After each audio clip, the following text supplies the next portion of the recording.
The Union Finance Minister presented the budget on 1st February 2026. Does the budget provide a stimulus to the economy? Does it lay the foundations for long run growth and prosperity? Well, let us find out.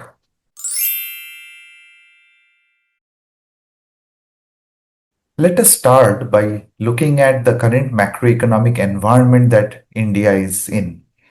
The GDP growth rate was 7.4% in financial year 25-26 and is forecast to be around 6.8 to 7.2% in the coming year, which means India is enjoying high GDP growth rate and experiencing very low inflation. Inflation has been less than 2% in the last 6 months. This is something that the Reserve Bank governor referred to as a Goldilocks economy. In this context, what does the budget offer? Well, the budget offers a roadmap to become a developed economy. What is a developed economy? We could measure that either through per capita GDP or more comprehensively by looking at a large set of outcomes such as health, education, etc. But for the time being, let us focus on per capita GDP. India's per capita GDP is pretty low at $3,000, whereas the current cutoff to become a high income economy is around $15,000. Can India's economy take its per capita income up to become a high income economy over the next couple of decades? How does a poor economy become a rich economy? To understand that, let me tell you the story of Robinson Crusoe. It's a novel written by Daniel Defoe in the 18th century. In that story, Robinson Crusoe, a sailor, is sailing in the sea and his ship runs into a storm and the ship sinks. But Robinson Crusoe manages to swim and reach an island. Robinson Crusoe has to survive on this island. For survival, he needs to produce food. So, what does he do? He goes to the seashore and tries to catch fish. With great difficulty, he is able to catch, on an average, one fish every day. And he figures out a way to light fire, cooks the fish, and he eats it. He also looks around and finds that there are coconut trees, but they are too tall to climb. But there is one coconut on an average every day that's fallen on the ground. Robinson Crusoe eats that too. So, what is the per capita GDP of Robinson Crusoe's economy? One fish plus one coconut per day. Robinson Crusoe's economy now has aspirations of becoming a high income economy, which means we have to help him grow GDP per capita. Now, there are several options. For instance, Robinson Crusoe could use a fishing rod or fishing net to catch more fish. He could dig under the earth's crust and maybe find some earthworms to be used as bait to catch more fish. He could learn how to catch more fish or learn how to climb the tree and pluck coconuts. That could help him to grow more food or obtain more food.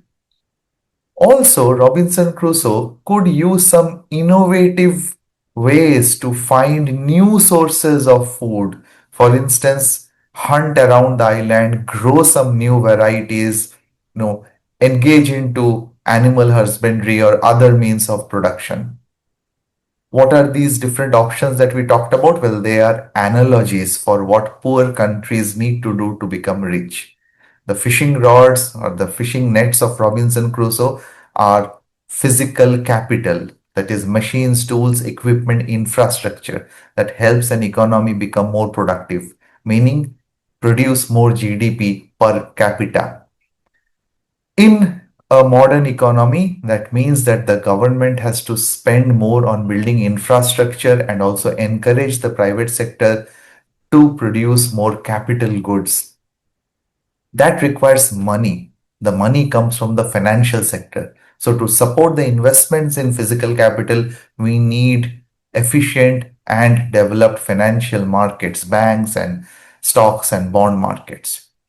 Second, Robinson Crusoe digging under the earth to find earthworms. That's an analogy for what you get under the earth, that is, natural resources oil, energy, even include renewable energy in this category, also minerals. A country becomes developed if it is self sufficient in energy or at least has secure supply chains. Robinson Crusoe could learn how to catch more fish. That's a parable for training and education and skilling in an economy. So, if the workforce is more skilled, has better education, the workforce is more productive. And also, we need the workforce to be healthy. So, these are known as human capital. So, we need better human capital in the economy to take it from low income to high income economy. Finally, I said that Robinson Crusoe needs to be innovative. So, an economy needs technology and innovation in order to produce more GDP given the resources that it already has. There is a missing link in all this.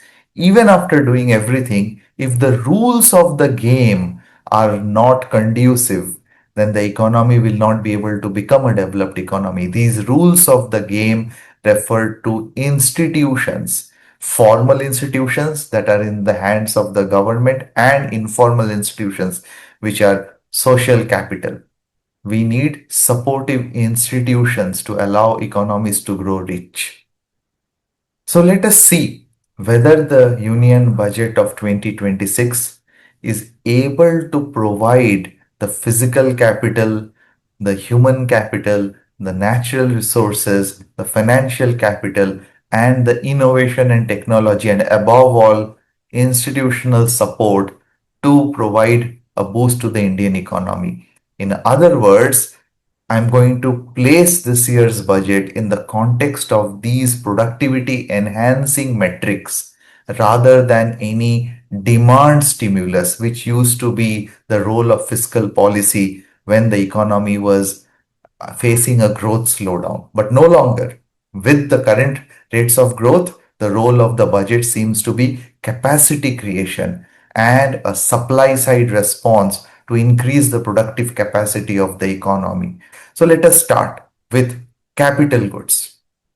Well, first, the headline number that public capital expenditure has been budgeted at 12.2 lakh crores or 12.2 trillion rupees for the coming year FY 26-27. There's an increase in allocation for the transport sector by over 9%. So, what are some of the major proposals?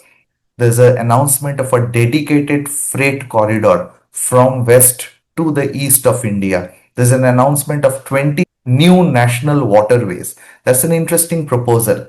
So it allows not only creation of the waterways but also an entire ecosystem around it. For example, there are incentives for ship building and repairs to enable movement of cargo along those waterways and also training to create the manpower that will support these waterways.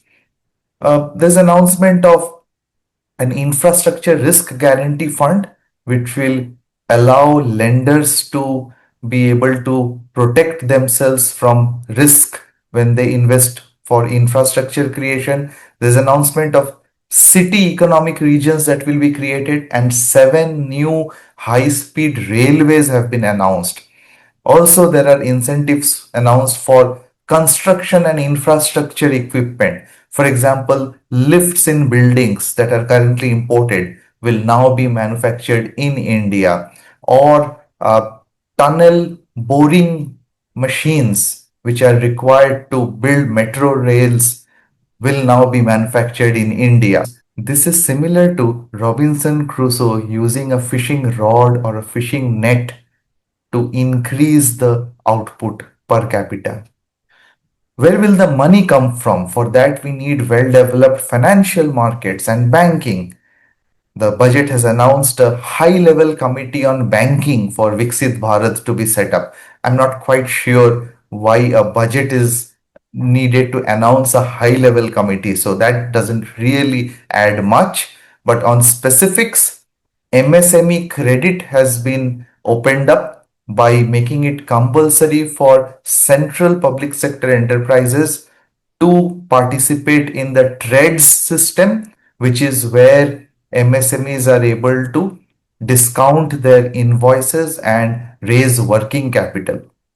Secondly, the budget announces development of the corporate bond market by a new market making mechanism which will ensure that there will always be a buy quote and a sell quote for corporate bonds, which will increase its liquidity. Incentives for municipal bonds have been announced, which will allow cities to raise large amount of money by selling municipal bonds, with the government subsidizing a part of the interest costs. Then there are host of measures to improve tax certainty and reduce litigation, which will improve the financial capital. Now we move to natural resources and energy. A key announcement is 20,000 crores for something called CCUS projects. That is a carbon capture technology. Carbon capture helps to reduce the carbon in emissions by capturing it before the emission takes place and even after the emission takes place. So this is certainly a climate friendly initiative which will also lead to job creation. Second, there are initiatives announced for developing rare earth minerals corridor. There are certain states of India like Kerala, Odisha, Tamil Nadu, Telangana, which have rare earth mineral resources. These are essential for semiconductors and other electronics manufacturing, and every country is trying to secure their supply chains. There are also incentives for fisheries and high value agriculture, for example, coconuts and cocoa, where the yield can be increased by adopting some modern practices for which the budget has provided incentives. This is similar to Robinson Crusoe digging under the earth to take out earthworms to be used as bait to increase output of fish. Now let me talk about human capital, that is health and education. The education allocation has increased by 14% over the revised estimate of 25-26. Announcements include expansion of allied health professional institutions. So these are professionals in healthcare system who are not doctors or nurses, meaning technicians, therapists.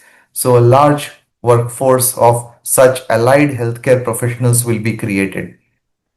The silver economy is becoming increasingly important as we have more people aging in the economy. There's an announcement of training 1.5 lakh caregivers. The budget has announced creation of medical value tourism hubs to attract more tourists for medical purposes, including treatment, ayush, and other therapies. In India, veterinary training is mostly done in the government sector. The budget proposes to change that by encouraging private participation in veterinary education and creation of 20,000 veterinary professionals. The budget has announced creation of university townships and also new mental health hospitals like a Nimhans in North India, and also expansion of emergency care capabilities in healthcare sector. This is like Robinson Crusoe learning how to catch more fish or learning how to climb trees so that he can collect more coconuts. Now moving to innovation and technology. The budget has announced the Semiconductor Mission 2.0. There's also already a Semiconductor Mission 1.0 announced last year, which provided incentives for semiconductor fabrication, that is manufacturing.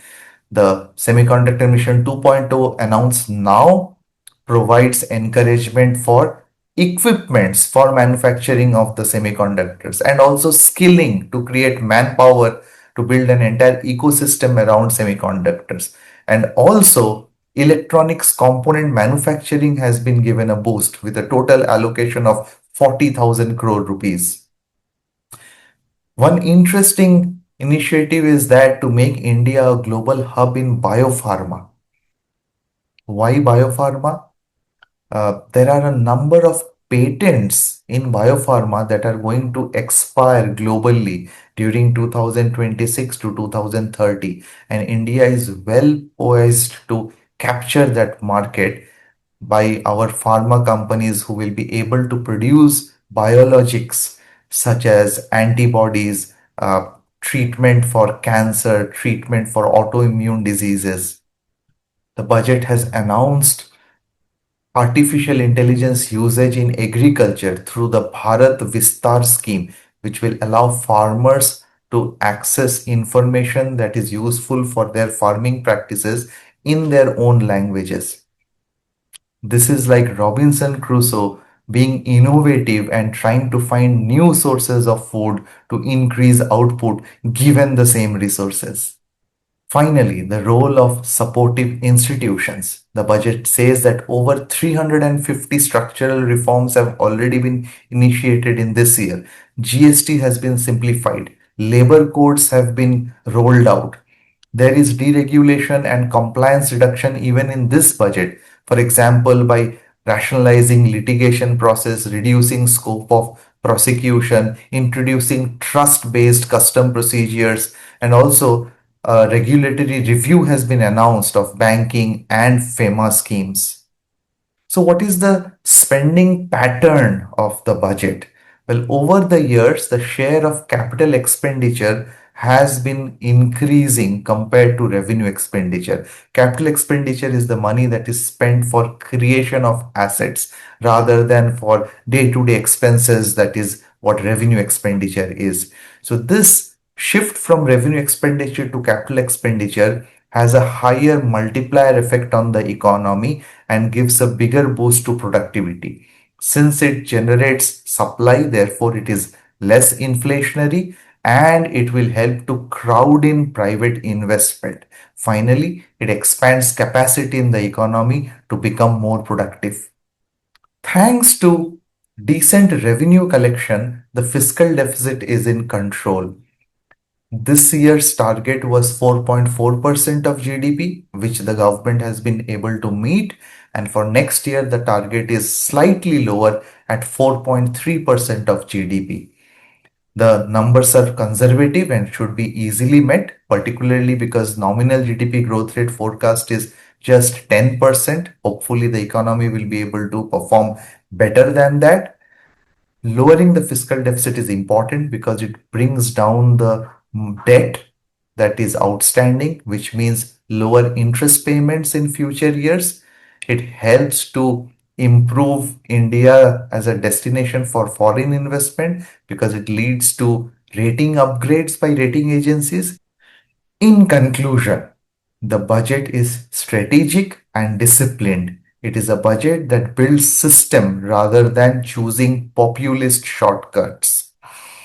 It has a clear supply side focus, which is oriented towards increasing potential growth in the economy through capacity building, skills, technology, rather than any immediate demand boost through stimulus.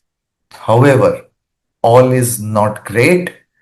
There's a lot of dependence on the government's capacity to execute projects. Will the government be able to pull off things like the rare earth minerals extraction? Does government have the capacity to do certain things which it hasn't done before? For example, consider disinvestment. The government has not been able to do enough in the past few years, yet there is a promise of 80,000 crores that will be raised through disinvestment in the coming year. Unlikely. The budget also ignores some hard problems of the economy. For example, people are suffering from pollution, insufficient job creation. There was an announcement of apprenticeship scheme last year, but we didn't hear from this budget what has been the performance so far. The budget is silent on public sector reforms, agricultural reforms, and school education, which is essential to improve the developmental outcomes of the economy and improve human capital. So, what did you think of the budget? Do you think that it is forward looking and futuristic and avoids any big bang short term populism, or should it have done more?